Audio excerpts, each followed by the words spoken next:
ibadah kami hari ini mulai setengah hingga pada akhirnya. Kami kasihnya ke dalam tangan-Mu dan biarlah hadirat-Mu Tuhan memenuhi setiap kehidupan kami, terlebih dalam ruangan ini Tuhan. Terima kasih Tuhan, terima kasih. Kami siap Tuhan untuk memuji dan memuliakan nama-Mu. Hanya dalam nama Tuhan Kristus yang siap sembahkan bersama dengan saya katakan amin. Haleluya. Bagaimana kabar bicara hari ini? Hidup sehat, tetap semangat, diberkati Tuhan. Maka hari ini kita bersorak-sorai memuji memuliakan nama Tuhan.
Tuhan dalam hidup kami Tuhan.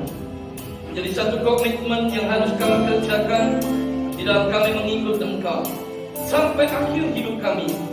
Kami tetap setia mengiring Engkau, karena kami tahu Tuhan bahwa janji-Mu itu ya dan amin. Oleh sebab itu Tuhan, pagi hari ini biarlah nyanyian pujian yang kami naikkan itu boleh menjadi satu dupa yang harum di hadapan-Mu. Dan sebentar Tuhan, kami hendak mendengarkan firman-Mu. Berfirmanlah Engkau atas kami, urapi hamba-Mu, urapi kami semua. Bahkan setiap kami yang ada di rumah, yang menyaksikan akan video ini, kami pun juga mempersiapkan diri untuk menikmati kehadiran-Mu melalui firman-Mu ya Tuhan.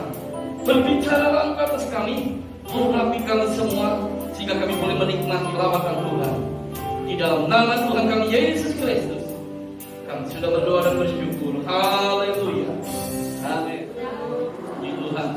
Bapak Ibu yang dikasihi oleh Tuhan, seperti minggu yang lalu saya sampaikan bahwa hari ini saya akan menyampaikan firman Allah tentang mendoakan orang lain.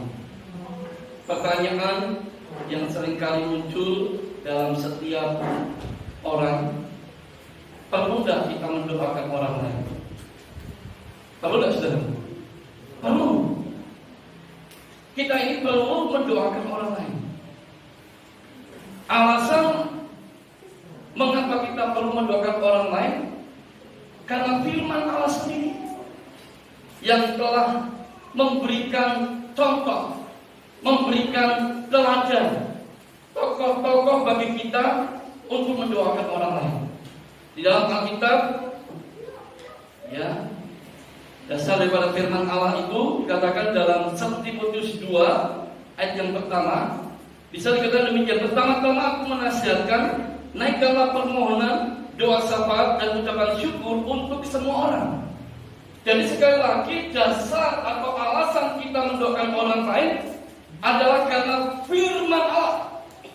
Ya, kalau saudara ditanya orang, alasan saudara mendoakan orang lain apa? Karena firman Allah, Alkitab yang saya percayai, itu yang mengajarkan saya, itu yang memberikan contoh, itu yang memberikan teladan. Banyak tokoh-tokoh dalam Alkitab bagi hidup saya untuk mendoakan orang lain. Amin, saudaraku. Jadi itu jawabannya. Nah, secara kesedaran Tuhan, di dalam Alkitab ada beberapa tokoh yang patut untuk kita pelajari dalam dia mendoakan orang lain. Yang pertama adalah Abraham. Abraham sebagai bapak orang percaya mendoakan orang benar agar tidak dilenyapkan bersama-sama dengan orang fasik. Kita tentu semua tahu cerita tentang Sodom dan Gomora. Kalau kita membaca di dalam kitab Kejadian pasal 18 ayat yang ke-16 sampai ayat yang ke-33, maka di sana diceritakan bagaimana Allah tidak ingin merahasiakan tentang Sodom dan Gomora kepada Abraham. Abraham sebagai sahabatnya Tuhan harus tahu bagaimana Allah hendak menghanguskan Sodom dan Gomora. Karena Alkitab mengatakan bahwa orang-orang yang ada di Sodom dan Gomora, mereka yang lebih dahulu meninggal, mereka mengatakan keluh kesah tentang keadaan Sodom dan Gomora. Alkitab katakan bahwa keadaan orang-orang di Sodom dan Gomora itu begitu parah. Jadi kalau saudara melihat dari hari ini ada lesbian, ada homoseks, itu dulu sudah terjadi, saudara, pada waktu zamannya Sodom dan Gomora. Jadi bukan satu hal yang baru. Itu sudah terjadi pada waktu Sodom dan Gomora. Orang-orang di sana bebas, laki sama laki, perempuan sama perempuan, bebas. Mau melakukan hubungan seperti layaknya suami istri. Mereka lakukan itu. Dan keadaan orang-orang di Sodom dan Gomora begitu jahat, sehingga orang-orang yang lebih dulu meninggal menyampaikan keluh kesahnya ini kepada Tuhan tentang keadaan orang-orang di Sodom dan Gomora. Allah mengetahui ini dan Allah tidak ingin ketika hendak membumi hanguskan Sodom dan Gomora tanpa sepengetahuan Abraham sebagai sahabatnya. Karena itulah Allah membicarakan ini kepada Abraham. Lalu Abraham ngomong sama Tuhan. Ketika mendengar hal itu, Abraham berkata, seandainya ada 50 orang benar di Sodom dan Gomora, apakah engkau akan membinasakan, melenyapkan mereka bersama-sama dengan orang fasik? Allah berkata, tidak. Abraham kembali tawar-menawar kepada Tuhan, sampai pada akhirnya 10 orang benar.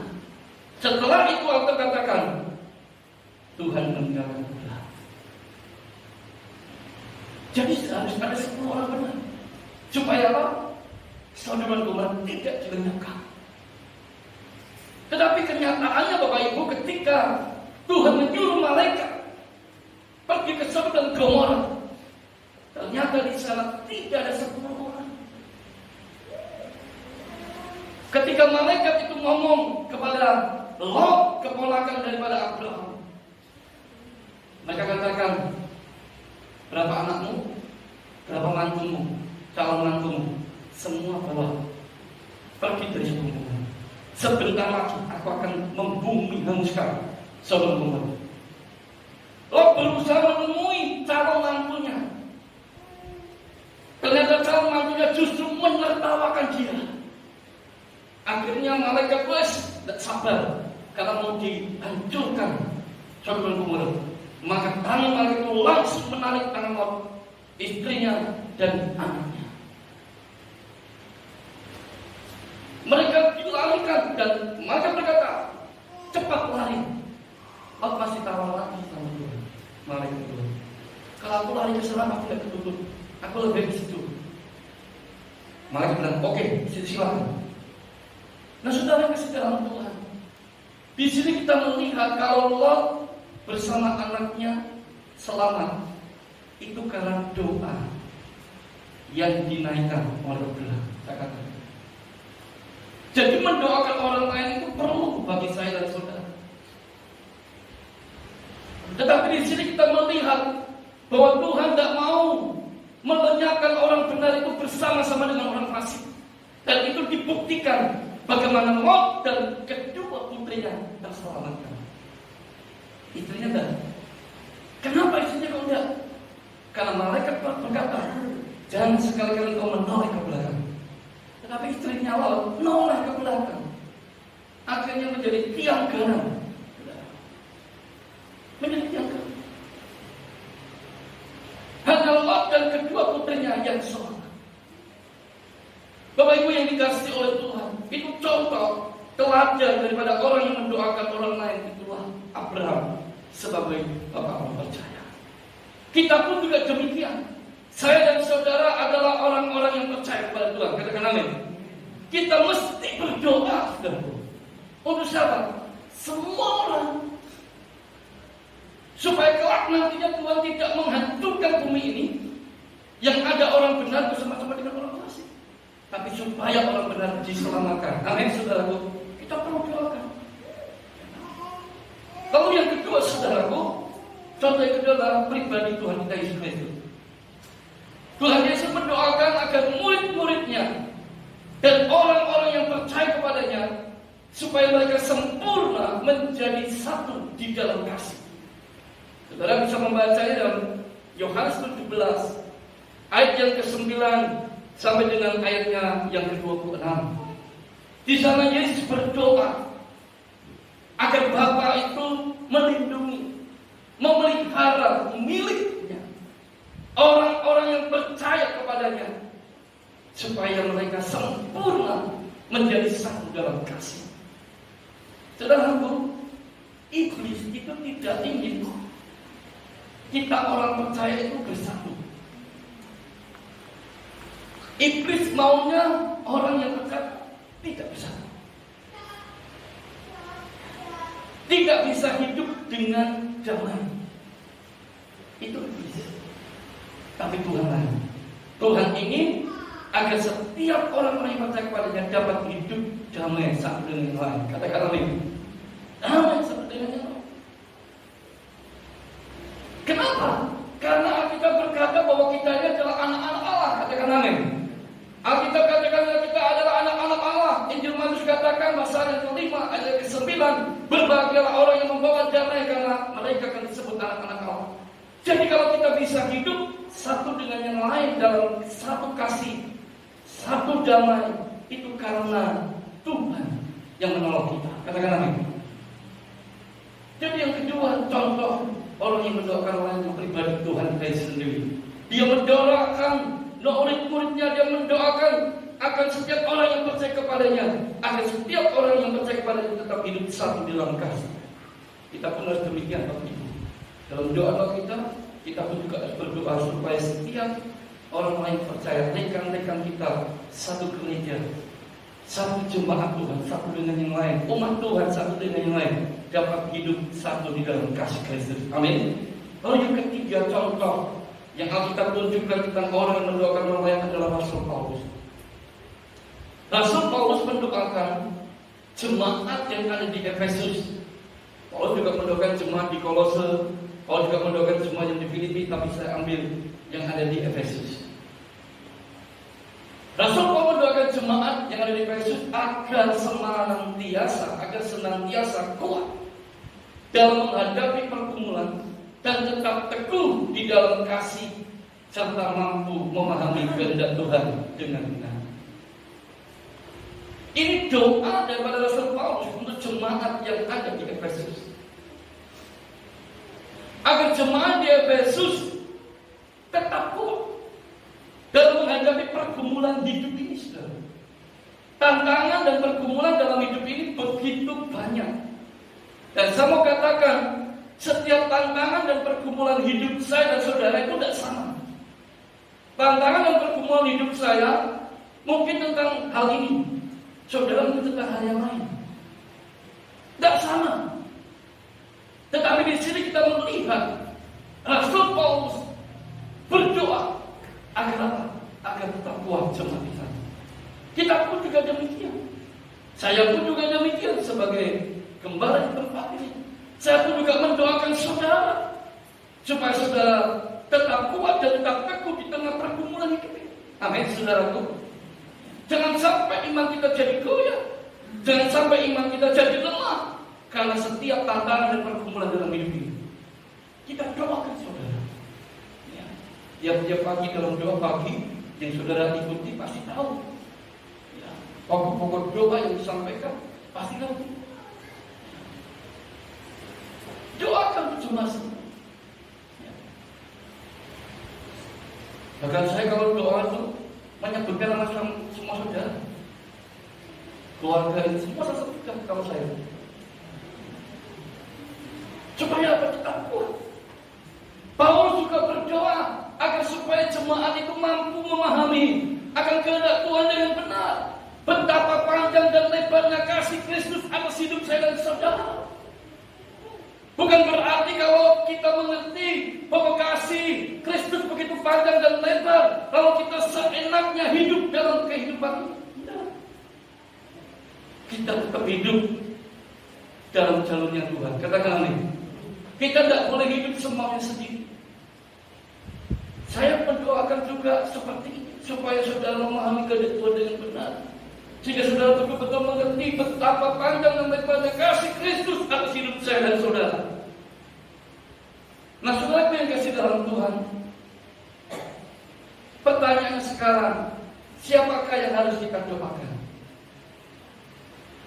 Yang pertama, yang harus kita doakan adalah semua orang, supaya mereka diselamatkan dan memperoleh pengetahuan akan kebenaran. Katakan amin. Ini yang harus kita lakukan. Di dalam kita berdoa untuk semua orang yang pertama, supaya mereka diselamatkan. Firman Tuhan berkata dalam 1 Timotius pasal yang kedua ayat 1 dan yang keempat, bisa dikatakan, pertama-tama aku menasihatkan, naikkanlah permohonan doa, syafaat dan ucapan syukur untuk semua orang. Ayat keempat, yang menghendaki supaya semua orang diselamatkan dan memperoleh pengetahuan akan kebenaran. Dalam setiap doa-doa kita, memang kita harus berdoa untuk diri kita pasti. Tetapi di sini saya mengajarkan bagaimana kita mendoakan orang lain. Siapa yang harus kita doakan? Yang pertama adalah semua orang, supaya mereka diselamatkan, supaya mereka mengalami kasih Tuhan. Katakan amin. Bukan hanya saya dan saudara yang sudah merasakan kasih Tuhan yang begitu luar biasa, tapi saya rindu kita semua di dalam setiap doa-doa yang kita naikkan tiap-tiap hari dalam kehidupanmu. Mari doakan semua orang agar mereka mengalami kasih Tuhan dan akhirnya diselamatkan, sampai pada akhirnya mereka memperoleh pengetahuan akan kebenaran. Kebenaran apa? Kebenaran bahwa keselamatan itu hanya ada di dalam Yesus Kristus Tuhan. Katakan amin. Tidak ada di bawah kolong langit ini yang namanya mampu memberi keselamatan selain nama Tuhan Yesus Kristus. Katakan amin. Mereka betul-betul mengenal kebenaran ini, mengetahui kebenaran ini yang harus dibawa. Lalu yang kedua, Bapak Ibu yang kasih dalam Tuhan, siapa yang harus kita doakan? Yang kedua adalah pemerintah. Kenapa pemerintah harus kita doakan? Alkitab mengatakan dalam 1 Timotius 2 ayat yang kedua, untuk raja-raja dan untuk semua pembesar, agar kita dapat hidup tenang dan tentram dalam segala kesalehan dan kehormatan. Jadi yang kedua, kita berdoa untuk pemerintah di mana kita tinggal. Supaya apa? Supaya kita dapat hidup tenang dan tentram dalam segala kesalehan dan kehormatan. Atau dengan kata lain, kita perlu mendoakan pemerintah supaya kita dapat hidup tenang dan tentram dalam hal beribadah kepada Tuhan. Katakan amin, saudara. Beribadah kepada Tuhan. Tidak ada gangguan. Kita bisa tenang tentram. Oleh karena itu kita doakan para pemimpin-pemimpin kita, mulai dari Bapak Presiden, para gubernur, para wali kota, para bupati, para camat, para lurah, RW, RT, di mana kita tinggal, kita doakan mereka. Dengan tujuan supaya apa? Supaya kita dapat hidup tenang dan tentram di mana kita tinggal. Di mana kita bisa beribadah kepada Tuhan, memuliakan nama Tuhan tanpa ada gangguan. Lalu yang ketiga, Bapak Ibu yang kasih dalam Tuhan, siapa yang harus kita doakan? Yang ketiga adalah hamba-hamba Tuhan,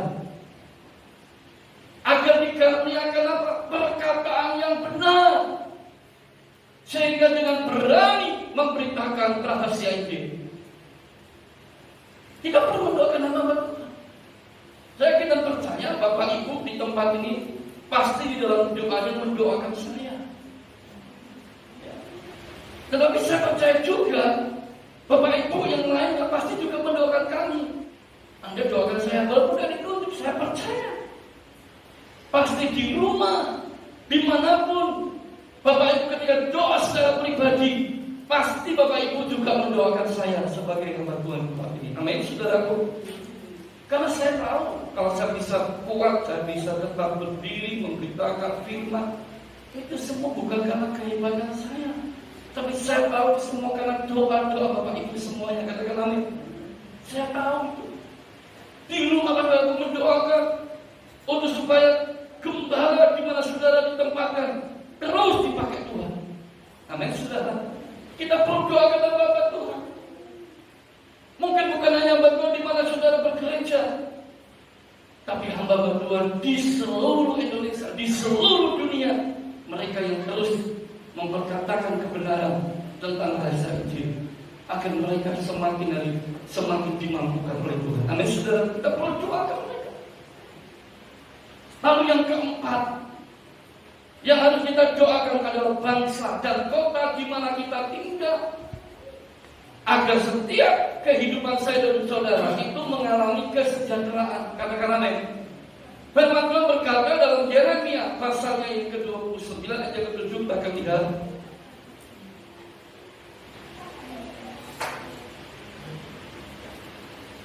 Yeremia 29 ayat yang ke-7. Di sana dikatakan demikian, usahakanlah kesejahteraan kota kemana kamu aktual. Dan perhatikan, dan berdoalah untuk kota itu kepada Tuhan, Sebab kesejahteraannya adalah kesejahteraanmu. Katakan amin. Jadi kita mesti berdoa untuk bangsa kita. Kita mesti berdoa untuk kota di mana kita tinggal, supaya bangsa dan kota kita ini mengalami kesejahteraan. Katakan amin. Dan kalau bangsa dan kota kita mengalami kesejahteraan, maka hidup saya dan saudara pun juga pasti mengalami kesejahteraan. Katakan amin. Ini yang Tuhan inginkan dalam kehidupan saya dan saudara.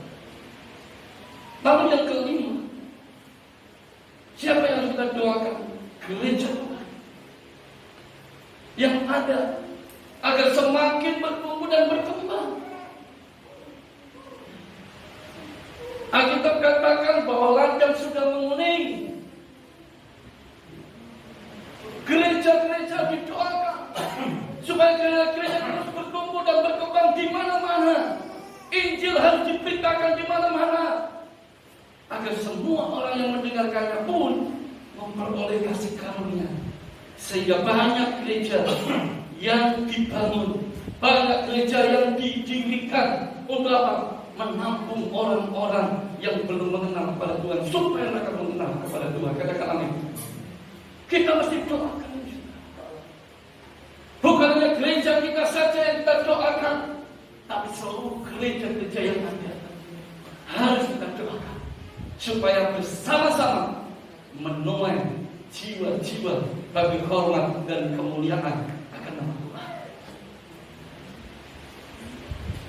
Yang keenam, kita perlu juga mendoakan sesama jemaat Tuhan, sesama umat Tuhan, agar tetap kuat dan teguh di dalam Tuhan. Amin, saudara. Di dalam doa saudara, bukan hanya gembala yang saudara doakan, saudara juga perlu doakan rekan-rekan saudara ini semua, teman-teman semua, umat-umat Tuhan semua ini. Dalam doa pagi ada yang sakit, ada yang mengalami kesulitan, ada yang sudah membutuhkan pekerjaan, perlu didukung dalam doa, didoakan. Ini yang harus kita lakukan, saling mendoakan, saudaraku. Ya. Alkitab katakan kita saling mendoakan, karena kesudahan zaman sudah semakin dekat, kedatangan Tuhan sudah semakin dekat. Sebagai jemaat Tuhan, kita saling mendoakan satu dengan yang lain. Amin, saudaraku. Apa pergumulan keluarga ini, apa pergumulan keluarga ini, kita perlu doakan. Kalau saudara tidak pernah menyampaikan, kita tidak tahu pergumulan Bapak Ibu apa. Tapi kalau Bapak Ibu menyampaikan, maka kita tahu. Karena dalam setiap doa pagi akan didoakan. Didoakan. Bukan hanya jemaat, orang di luar jemaat ini aja, mereka yang butuh doa dari kami, kita doakan. Saya kadang kalau di BK, Pak, tolong bangun doa. Bukan jemaat sini, jemaat gereja lain. Pak Andreas tolong bantu doa, anak saya mau operasi. Pak Andreas tolong bantu doa, istri saya mau melahirkan. Pak Andreas tolong bantu doa. Bahkan ada yang orang kritis di rumah sakit jam 12 malam tanya itu saya tinggalkan anak-anak semuanya pergi ke rumah sakit karena orang itu sedang kritis. Kita doakan ke rumah sakit, karena jemaat itu menghubungi gembalanya tidak aktif HP-nya. Lalu dia kata, wah ini Pak Andreas gereja aktif. Saya bukan jemaat sih, jemaat gereja lain. Kita layani. Gereja itu selalu siap melayani siapapun. Kalau orang mau dilayani, kita layani. Nah, Bapak Ibu yang kasih dalam Tuhan, sebagai jemaat Tuhan kita saling mendoakan. Ini yang diajarkan oleh Tuhan kita Yesus Kristus. Menjelang kedatangannya kedua kali, ayo mari sama-sama kita harus saling mendoakan satu dengan yang lain. Mungkin kita tidak tahu beban persoalan saudara kita, tetapi kita percaya ketika saudara mendoakan, oh ketika saudara berdoa, oh ketika keluarga ini doakan, ketika saudara berdoa tiba-tiba tingkatkan untuk keluarga ini, doakan. Kadang-kala itu Tuhan bicara seperti itu. Dia bicara seperti itu. bukan firasat, bukan. Ya. Bukan soal firasat. Orang seringkali berkata orang firasat. Nah, sementara saudara berarti Tuhan muncul nama ini, doakan dia. Siapa tahu dia sedang dalam kesulitan, sedang dalam masalah. Doakan. Seperti adik saya bukan firasat. Ketika saya pernah saya ceritakan malam-malam, tiba-tiba saya sesat sekali. Saya mau keluarnya bantuan. Nah, adik saya yang ada di Manado, paginya telepon. Mas, tidak apa-apa mas. Bukan soal firasat. Dia tahu ketika dia sedang berdoa, kakaknya sedang dalam kondisi menghadapi sesuatu. Tuhan yang kasih tahu dan dia doa kepada. Kita pun kadang-kadang juga demikian, sementara kita berdoa tiba-tiba muncul nama A. Kita doakan. Siapa tahu orang itu sedang dalam keadaan bermasalah, perlu dukungan support doa kita. Kita doakan. Jadi pagi hari ini saya mengingatkan kepada kita semua, mari dalam kita berdoa, memang doa pribadi itu penting, tapi doa untuk mendoakan orang juga jauh lebih penting. Katakan amin. Sebab ketika kita bisa mementingkan kepentingan orang lain melebihi daripada kepentingan kita, nama Tuhan dipermuliakan. Amin. Saudara, lalu yang ketujuh, keluarga. Ini perlu doakan. Keluarga agar apa? Agar tetap setia dan hidup dengan rukun. Keluarga perlu doakan, saudara. Jangan anggap enteng. Hari ini iblis itu berusaha untuk menghancurkan banyak keluarga-keluarga, agar keluarga-keluarga itu tercerai-berai, tidak setia satu dengan yang lain, dan hidup rukun. Pagi hari ini saya mengatakan, siapa yang harus kita doakan? Keluarga kita juga harus kita doakan, agar keluarga kita tetap setia di dalam Tuhan, agar keluarga kita tetap hidup dengan rukun. Amin, saudaraku. Ini yang kita doakan. Iblis ingin hancurkan keluarga-keluarga supaya keluarga itu tidak setia. Pertama tidak setia sama Tuhan, yang kedua tidak setia sama pasangan hidupnya. Kalau keluarga sudah tidak ada kesetiaan, hidupnya tidak rukun, jangan pernah berharap berkat Tuhan itu mengalir. Sama kasih tahu saudara. Karena kalau engkau melihat berkat Tuhan itu dicurahkan dalam kehidupan oleh Tuhan, engkau setia dan hidup dengan rukun. Katakan amin. Pemazmur katakan, katakan dia dalam Mazmur. Mazmur 133. Nyanyian siaran Daud, sungguh alangkah baiknya dan indahnya apabila saudara-saudara diam bersama dengan rukun, seperti minyak yang baik di atas kepala mengalir ke janggut, yang mengalir ke janggut Harun dan ke leher jubahnya, seperti embun gunung Hermon yang turun ke atas gunung-gunung Siam. Sebab perhatikan, kesanalah Tuhan memerintahkan berkat kehidupan untuk selama-lamanya. Katakan amin. Keluarga didoakan. Jadi sementara saudara berdoa untuk orang lain dan segalanya, keluarga sudah juga didoakan. Amin, saudara. Keluarga sudah didoakan agar apa? Agar tetap setia. Suami istri tetap setia. Ya kan? Tidak boleh ada selingkuh-selingkuh, tidak boleh. Harus setia, hidup rukun. Anak-anak setia, harus hidup rukun. Maka berkah itu pasti diperintahkan Tuhan atas kehidupan saya dan saudara. Katakan amin. Karena itu Bapak Ibu yang kasih dalam Tuhan, kesimpulan daripada firman Tuhan pagi hari ini, ya, kita mendoakan orang lain supaya semua orang mengalami dan merasakan kasih Tuhan dan hidup mereka diselamatkan. Amin, saudaraku.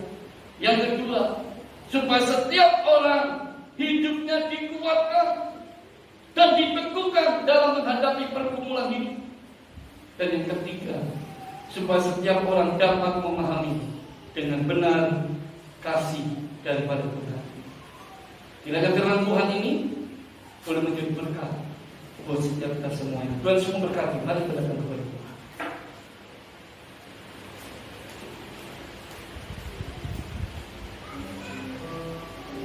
Amin.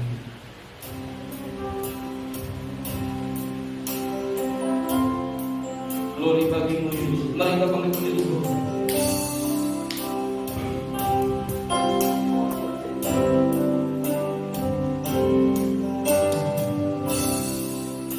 Kita berikan pujian, ku tetap setia, ku tetap cinta. Ku tetap cinta. Ku tetap cinta. Ku tetap cinta. Walau mereka tak menerima, ku tetap cinta, ku tetap setia. Ku tetap setia, ku tetap setia, ku tetap setia, walau topan datang menerjang, walau topan datang menerjang,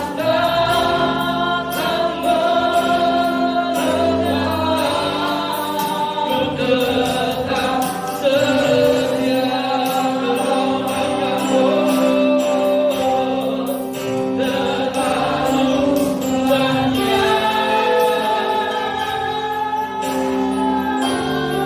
tiap Tuhan telah beri.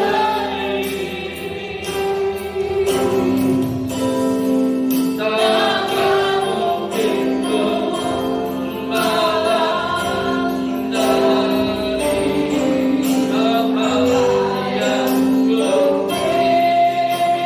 Ku persembahkan Tuhan, ku persembahkan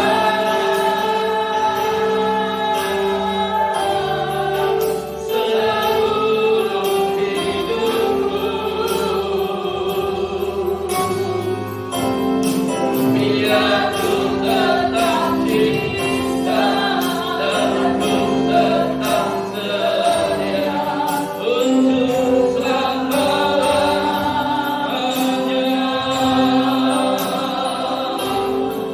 Biar ku tetap cinta dan ku tetap setia untuk selama-lamanya. Terima kasih Tuhan, ajar kepada kami sebagai orang yang sudah ditebus oleh darah Kristus, sebagai orang yang beriman, yang percaya kepada Tuhan Yesus sebagai juru selamat dalam kehidupan kami. Di dalam kehidupan ini, kami bukan saja berdoa untuk diri kami sendiri, tetapi kami juga mau berdoa untuk orang lain,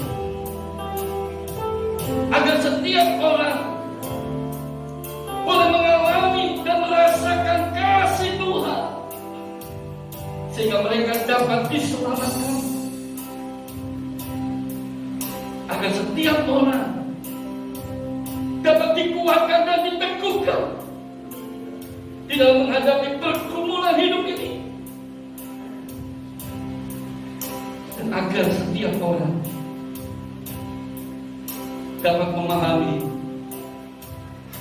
akan kebenaran, pengetahuan akan kebenaran kasih Kristus, supaya di mana kami tinggal, supaya di mana kami berada, hidup kami tetap mengalami kasih Tuhan, hidup kami tetap mengalami ketenangan, hidup kami tetap mengalami kesejahteraan, bahkan lebih daripada hidup. Ketika kami hidup satu dengan yang lain setia dan dengan rukun, maka berkat Allah itu akan diperintahkan Tuhan atas setiap kehidupan kami. Terima kasih Tuhan, terima kasih. Biar kami mau belajar melakukan setiap apa yang Firman ajarkan pagi hari ini, untuk kami selalu mendoakan orang lain, mendoakan setiap umat Tuhan yang lain, mendoakan setiap jemaat Tuhan yang lain, Maka mendoakan semua orang, mendoakan pemerintah, mendoakan bangsa dan kota di mana kami tinggal, sehingga kami boleh alami segala kebaikan yang datang daripada Tuhan. Pagi hari ini kami berdoa untuk setiap umat-Mu yang sedang menghadapi pergumulan hidup yang berat, karena sakit penyakit, karena ekonomi, karena hubungan keluarga yang tidak baik. Pagi hari ini kami berdoa di dalam nama Yesus, yang sakit terima kesembuhan, yang mengalami kesulitan dibuka jalan keluar oleh Tuhan, yang mengalami pergumulan hidup yang berat diberi kelegaan oleh Tuhan. Makanya mengalami hubungan keluarga yang tidak baik dijadikan baik oleh Tuhan, sehingga berkat Allah mengalir atas setiap kehidupan kami semua. Terima kasih Tuhan, terima kasih. Kami yakin dan percaya berkat yang terbaik, berkat yang datang dari surga, itu yang akan senantiasa Tuhan limpahkan atas setiap kehidupan kami semuanya, mulai hari ini sampai selama-lamanya. Di dalam nama Tuhan kami Yesus Kristus, kami sudah berdoa dan bersyukur. Haleluya.